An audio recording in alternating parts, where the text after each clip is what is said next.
তো এতক্ষণ ধরে কিন্তু আপনারা সেই ইস্যুগুলো যেই বিষয়ে কনফ্লিক্ট অলরেডি জেনে গেছেন।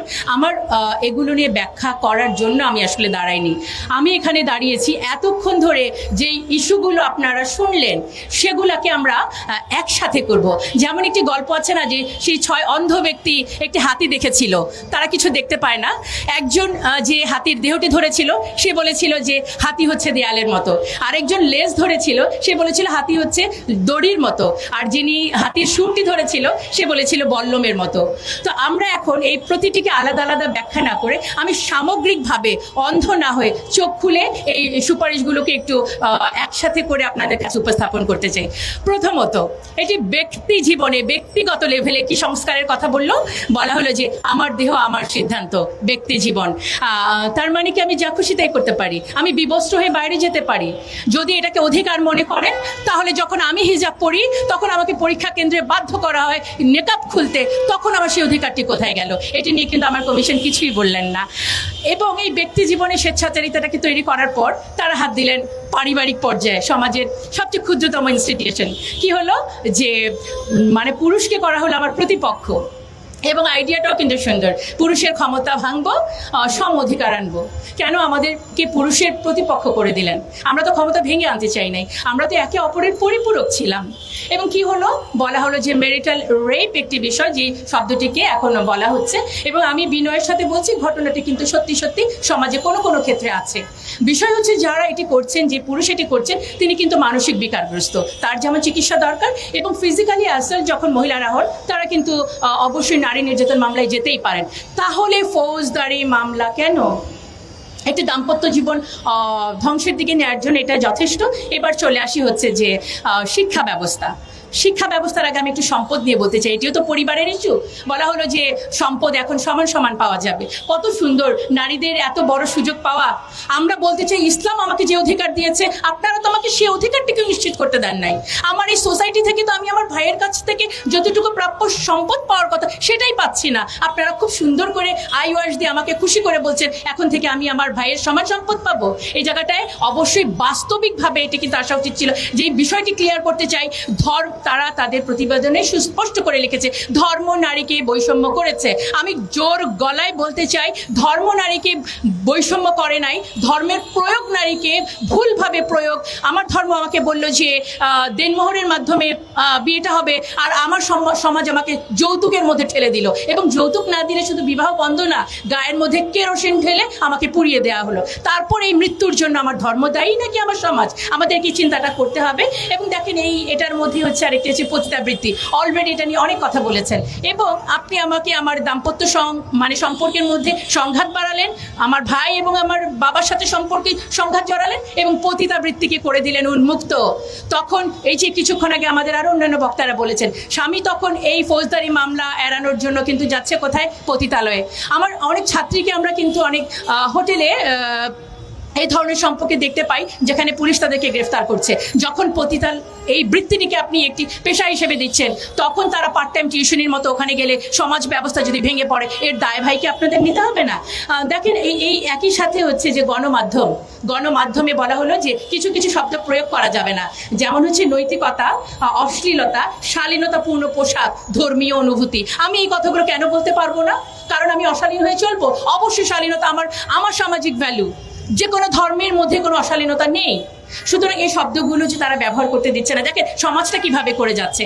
এবার সমাজের আরেকটি উপাদান হচ্ছে শিক্ষা। সেখানেও বলা হলো সম্মতিতে যৌন মিলন সংক্রান্ত পড়ালেখার বিষয়টাও থাকবে। তাহলে আর বাকিটা থাকলো কি? দেখেন এবার যদি এখানে আরেকটা শব্দ, জেন্ডার স্টেরিওটাইপ, কোনো কথা বলা যাবে না। যেমন হচ্ছে ঘরে কাজ শুধু নারীরা করবে, এই কথাটা বলা যাবে না। এবং বলা যাবে না নারীরা ধূমপান করে না। আপনারা একটু চিন্তা করেন, ধূমপান তো কারোর জন্যই সুস্থ না, ভালো না, তাহলে কেন শুধুমাত্র নারীদের কথাটা এটা বলা যাবে না?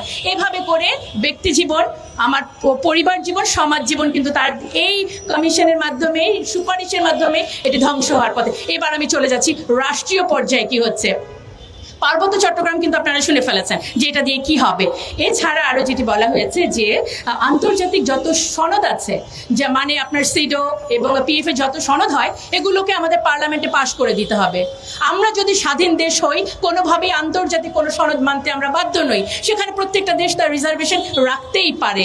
সেই আন্তর্জাতিক সংস্থার সনদ আমরা এভাবে করে মেনে নিব যারা মানবাধিকারের নামে অমুসলিমদের সমর্থন করে এবং ফিলিস্তিনের মতো জায়গায় যখন এভাবে মৃত্যু হচ্ছে যেই সংস্থা চুপ করে থাকে, আপনারা তাদের প্রেসক্রিপশন যদি বাস্তবায়ন করতে বলেন অবশ্যই আমাদের অবস্থান এটার বিপক্ষে। আমাদেরকে আমি পুরো বিষয়টাকে হাতি দেখার মতো একসাথে দেখার মতো কেন বললাম, কারণ হচ্ছে এটি একটি পাশ্চাত্য প্রেসক্রিপশন মানে ইমপ্লিমেন্টেশনের একটি ছক। সেটি কিভাবে?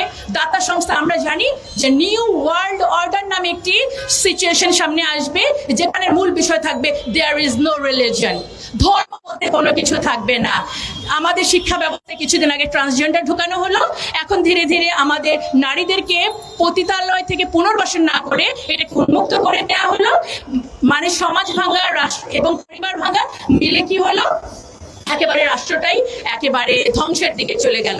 এবং জুলাই আন্দোলনের যে ফল পাওয়ার জন্য আমরা এখানে আরো একবার দাঁড়িয়েছি, বারবার দাঁড়িয়েছি। আজকে আমরা বলতে চাই যে জুলাই আন্দোলন নারীদেরকে যে আপনারা উপেক্ষা করলেন, আমরা যেই বৈষম্যটাকে অর্জন করার জন্য এতগুলো প্রাণ গেল, আপনারা সেটা মূল্যায়ন করলেন না। এই কমিশনের যতগুলো সুপারিশ আমাদের সামাজিক মূল্যবোধ, আমাদের ধর্মীয় মূল্যবোধ, আমাদের একটি সুস্থ সুন্দর জীবনযাপনের জন্য, নারীকে ক্ষমতায়নের নামে শুধু আপনারা প্রদর্শনীর জন্য বলেই দিয়েছেন বিনোদনে একেবারে 50-50% তাদের প্রদর্শনী থাকতে হবে। আমরা 300 আসনকে 600 আসন করে কি লাভটা হলো? আমরা মমতাজ এবং শমিকা এসারদের মতো আরো কিছু সংখ্যক আমরা নেত্রী পাবো। বাট এটাই কি আসলে নারীর পলিটিক্যাল এম্পাওয়ারমেন্ট? আমাদের নারীদেরকে গুণগতভাবে, শিক্ষাগতভাবে, প্রযুক্তিগতভাবে উন্নয়নের দিকে নিয়ে যেতে হবে।